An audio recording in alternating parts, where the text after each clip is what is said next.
வணக்கம். வெற்றிவேல் முருகனுக்கு அரகரோகரா. நாம் திருமுருகாற்றுப்படையை பார்த்து கொண்டு வருகிறோம். இதுவரை நாம் என்ன பார்த்தோம்? குரமகள் எவ்வாறு பூஜை செய்கிறாள் என்று. இப்பொழுது முருகனை தரிசிக்கும் வழியை நக்கீரர் சொல்கிறார். எங்கோ இருக்கிறான் முருகன், அவனை எப்படி தரிசிப்பது என்று ஏங்க வேண்டாம்.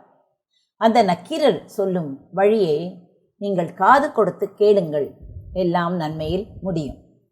முருகன் எழுந்தருளிய தலங்களை கூறி, அங்கங்கே முனிவரும் தேவரும் பிறரும் வழிபடுவதை கூறி, கோயில் கட்டி வழிபடும் இடங்கள் அல்லாத வேறு பல இடங்களையும் கூறி, கடைசியில் குரம்பகள் செய்யும் வழிபாட்டையும் கூறி, முருகன் எவ்வாறு எல்லா வகையான மக்களாலும் வணங்கப் பெறுகிறான் என்பதை புலப்படுத்தினார் நக்கீரர். இடத்திற்கும் சூழ்நிலைக்கும் ஏற்ப மக்கள் வேறுபடுகின்றனர். அவர்களுடைய பழக்க வழக்கங்களும் வேறுபடுகின்றன அல்லவா? வாழ்க்கையின் வளமும் வேறுபட்டிருக்கின்றன. இருந்தாலும் யாவரும் முருகனையே தலைவனாக உணர்ந்து வழிபடுகிறார்கள் என்பது நாம் கண்கூடாக காண்கிறோம். இவ்வுலக வாழ்க்கையில் எது வேண்டுமோ அதற்காக வழிபடுகிறார்கள். இந்த வாழ்க்கையை வெறுத்து நிற்பவர்களும் அவனுடைய திருவருளை விரும்பி வழிபடுகிறார்கள். முருகன் மலை மேல் இருக்கிறான், சமவெளியில் இலங்குகிறான், காட்டில் ஒளிர்கிறான், நாட்டில் திகழ்கிறான், ஆற்றில் இருக்கிறான், குளத்தில் இருக்கிறான், மனிதர்கள் கூடுகின்ற இடத்தில் இருக்கிறான், மனித சஞ்சாரமே இல்லாத இடத்திலும் விளங்குகிறான். அழகிய மலரிலும் அவன் அருள் ஒளிர்கிறது. அவனை வழிபடுபவர்களில்தான் எத்தனை வேறுபாடுகள் இருக்கின்றன. அழகிய தேவ மகளிர் அவனுடைய ஆட்சிக்குரிய குறிஞ்சி நிலத்துக்கு வந்து தம்மை அழகு செய்து கொண்டு அவனை வாழ்த்துகிறார்கள். போர்க்களத்தில் உணவு பெற்ற பயங்கரமான பேய் கூட அவனை வாழ்த்துகிறது. இந்திராதி தேவர்களும் தம்முடைய குறை முடிய வேண்டும் என்று அவனை வந்து பணிகிறார்கள். கொலையே புரி வேடர்களும் அவனை பாடி கூத்தாடுகிறார்கள். எல்லாம் கற்று உயர்ந்த ஞானிகர்கள் கூட அவனை வணங்கி இன்புறுகிறார்கள். ஒன்றும் அறியாத வேலனும் வழிபட்டு மகிழ்கிறான். முனிவர்கள் போற்றுகின்றனர், அந்தணாளர்கள் அவனை ஏத்துகின்றனர். இவ்வாறு முருகனுடைய பெருமை எங்கும் நிலவுவதை கூறினார்.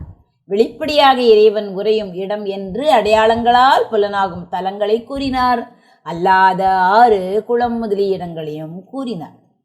இப்படி கூறிய பிறகு நக்கீரருக்கு ஒரு சந்தேகம் எழுந்தது.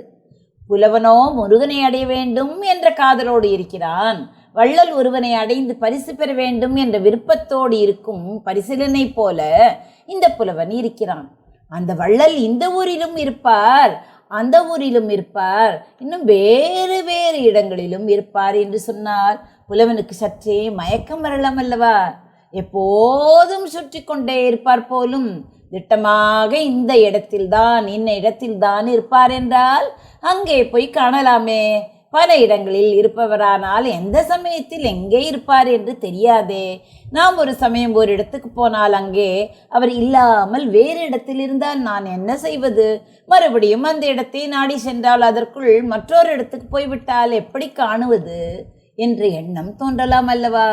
அந்த மயக்கத்தை தான் நக்கீரர் போக்க முற்படுகிறார். நான் சொல்லி வந்தேனே, இந்த இடங்களிலெல்லாம் முருகன் உரைகிறான். அன்போடு அவன் அருளை வேண்டி நிற்கும் அடியவர்கள் எப்படியெல்லாம் தம் நிலைக்கு ஏற்ற வகையில் வழிபடுவதை விரும்புகிறார்களோ அப்படியெல்லாம் வழிபடுவார்கள். அப்படி வழிபடும் இடங்களிலெல்லாம் அவன் உரைகிறான். இதை நான் அனுபவத்தில் கண்டிருக்கிறேன் என்று யார் கூறுகிறார்? நக்கீரர் கூறுகிறார். எப்படி கூறுகிறார் பாருங்கள். வேண்டுனர் வேண்டியாங்க எய்தினர் வழிபட ஆண்டாண்டு உரைதலும் அறிந்தவாறு. என்ன பொருள்? தன்னை விரும்பும் அன்பர்கள் தாம் விரும்பியபடியே அடைந்து வணங்க அங்கங்கே உரைவதும் நான் அறிந்த வண்ணமாகும் என்ற கருத்தை தெரிவிக்கிறது. இவ்வாறு வழிபட்டவர்கள் தாம் வேண்டியவற்றை வேண்டியபடியே பெற்று நன்றி அறிவுடன் வழிபட அங்கங்கே எழுந்தருளியிருக்கிறான் என்று பொருள் கூறலாம். முன்னாலே வழிபடுவர்களை பார்த்து பலர் வழிபடுகிறார்கள். அந்த வழிபாட்டின் பயனாக அவர்கள் எவற்றை விரும்புகிறார்களோ அவற்றை அடைகிறார்கள். அடைந்தவர்கள் தம் அனுபவத்தால் வழிபாட்டின் பயனை உணர்ந்து கொண்டவர்கள் ஆதலின் மேலும் வழிபடுகிறார்கள். இதனை நானே அனுபவத்தில் உணர்ந்திருக்கிறேன், ஏதோ பிறர் வாய்மொழியாக கேட்டதன்று என்று உறுதியாக கூறுவாரை போல அறிந்தவாறே என்று நக்கீரர் கூறுகிறார். முருகன் எல்லா இடங்களிலும் எழுந்தருளியிருக்கிறான். அவன் இல்லாத இடம் ஒன்றுமே கிடையாது. அவன் உறையும் இடம் இதுதான் என்று தனியே சுட்டி காட்டி கணக்கிட முடியாது. அவன் இல்லாத இடமே இல்லை என்று முடிந்த முடிவாக சொல்லிவிடலாம். நக்கீரர் அப்படி சொல்லாமல் என்ன செய்கிறார்? உலகில் உள்ள உபகாரி ஒருவனுடைய விலாசத்தை சொல்பவரை போல சொல்லத் தொடங்கி கடைசியில் வேகமாக ஒரு பட்டியலையே கொடுத்து விட்டார். ஏன் அப்படி செய்கிறார்? முருகனை காண வேண்டும் என்ற ஆர்வமுடைய புலவன் இன்னும் பக்குவம் முதிர்ந்த நிலை பெறவில்லை. அவனை அடைய வேண்டும் என்ற ஆர்வம் மட்டும் அவரிடம் தலைப்பட்டிருக்கிறது. இன்னது செய்ய வேண்டும் என்று தெரியாமல் இருக்கிறான். அவனுக்கு வழிகாட்ட வந்த நக்கீரர் மனிதனின் மன இயல்பு அறிந்தவர் ஆதலின் நயமாக உண்மையை படிப்படியாக சொல்லுகிறார். பாருங்கள், முதலில் என்ன சொல்கிறார்? நீ இப்போதே நினைத்த காரியத்தில் வெற்றி அடைவாய் என்று தட்டி கொடுத்தார். பிறகு எல்லோருக்கும் தெரிந்த திருப்பரங்குன்றம் முதலிய தலங்களை சொல்லி முருகனுடைய சிறப்பையும் இணைத்து கூறினார். எல்லா மலைகளிலும் இருக்கிறான் என்று பிறகுதான் சொன்னார். கோயில் இல்லாத மலையிலும் அவன் ஆடல் புரிபவன் என்று ஊகிக்கும்படி சொன்னார். முன்னே கூறிய திருப்பரங்குன்றம், திருச்சீரலைவாய், திருவாவினன்குடி, திருவேரகம் என்பவை வெளிப்படையாக முருகன் எழுந்தருளியிருக்கும் கோயில்களுடைய தலங்கள். பின்னாலே கூறிய பல குன்றுகளிலும் சிலவற்றில்தான் முருகனுக்கு கோயில்கள் இருக்கின்றன, பலவற்றில் கோயில் இல்லை. அடையாளம் உள்ள இடங்களும் அடையாளம் இல்லாத இடங்களுமாக உள்ள தொகைத்தலம் என்றால் கூட்டாக இருக்கும் குன்றுதோறாடல், பிறகு காடு, ஆறு, குளம் என்று வரிசையாக அடுக்கி கூறிய இடங்கள் அடையாளமே இல்லாத இடங்களாகும். அடையாளம் சிறந்து நிற்கும் தலங்களை முன்னதாக கூறி அடையாளம் உள்ளனவும் இல்லனவுமாகிய இடங்களை இடையில் கூறி அப்பால் என்ன செய்கிறார்? அடையாளமே இல்லாத இடங்களை இறுதியில் கூறுகிறார். திட்பத்திலும் திட்பமும் நுட்பமும் கலந்து நிற்கும் இறுதியில் நுட்பமான நிலைக்கு அழைத்து செல்லும் பாங்கில் இருக்கிறது இந்த முறை. ஆண்டவனை சகலமாகிய உருவத்திலே கண்டு வழிபட்டு பின்பு உருவமும் மருவமும் இணைந்த லிங்க உருவிலே வழிபட்டு பின்பு அருவாகிய நிஷ்கள உருவத்திலே வழிபடும் முறையை போலவும் நமக்கு தோன்றுகிறது அல்லவா? முருகன் எங்கும் பரவி இருக்கிறான் என்பது யாவரும் அறிந்ததுதான். ஆனால் அவனை வழிபடும் இடங்களில் அவனுடைய அருள் சுரக்கிறது.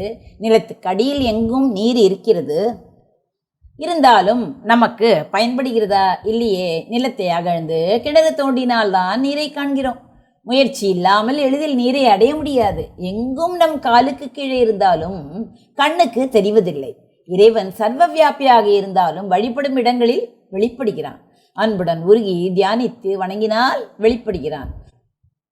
நம்முடைய உள்ளத்தில் அன்பு முதிர்வதற்கு சில சூழ்நிலைகள் வேண்டியிருக்கின்றன. மடைப்பள்ளியை கண்டவுடன் உணவு நினைவு வருவது போல கோயிலை கண்டவுடன் யாவருக்கும் என்ன நினைவு வருகிறது? இறைவன் நினைவு வருகிறது.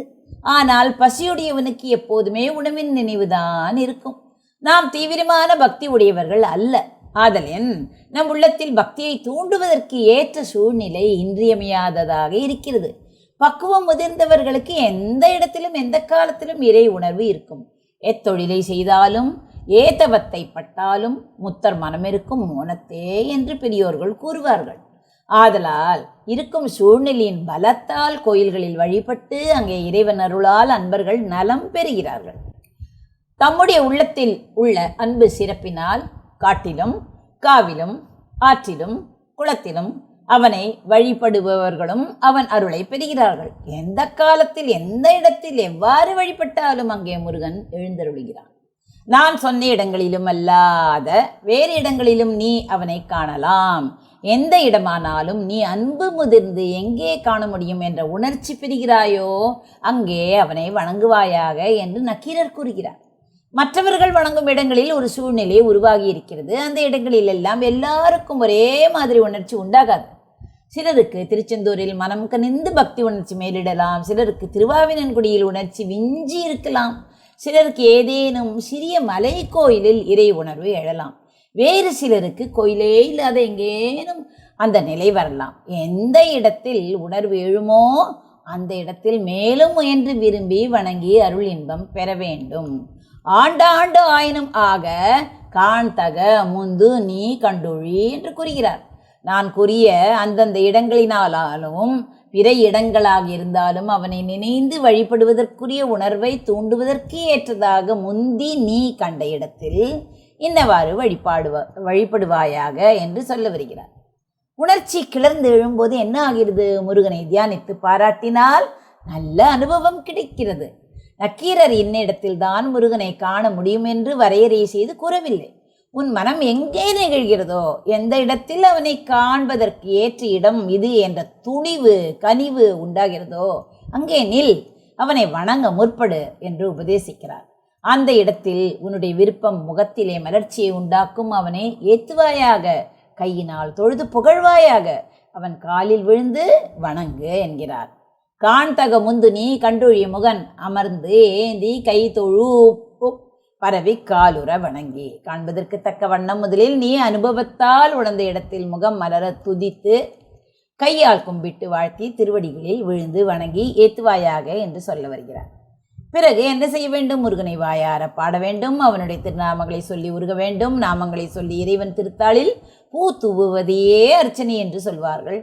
அர்ச்சனை செய்வதனால் உள்ளம் குளிர்கிறது, நெகிழ்கிறது. அர்ச்சனை வயலுள் அன்பு வித்திட்டு தொண்ட உழவர் ஆரை என்பது திருவாச்சகம். தொண்டர்களாகிய உழவர்கள் அர்ச்சனை என்னும் வயலுக்குள் அன்பு என்னும் விதையை விதைத்து பயிர் செய்து சிவபோகத்தை நுகர்கிறார்கள். அன்போடு அர்ச்சனை செய்தால் எல்லா பொறிகளும் ஒருமுகப்படுகின்றன. இதோடு இந்த தொகுதி நிறைவடைகிறது. அடுத்த தொகுதி பிறகு பார்க்கலாம். நன்றி, வணக்கம். உமா பாலசுப்ரமணியன்.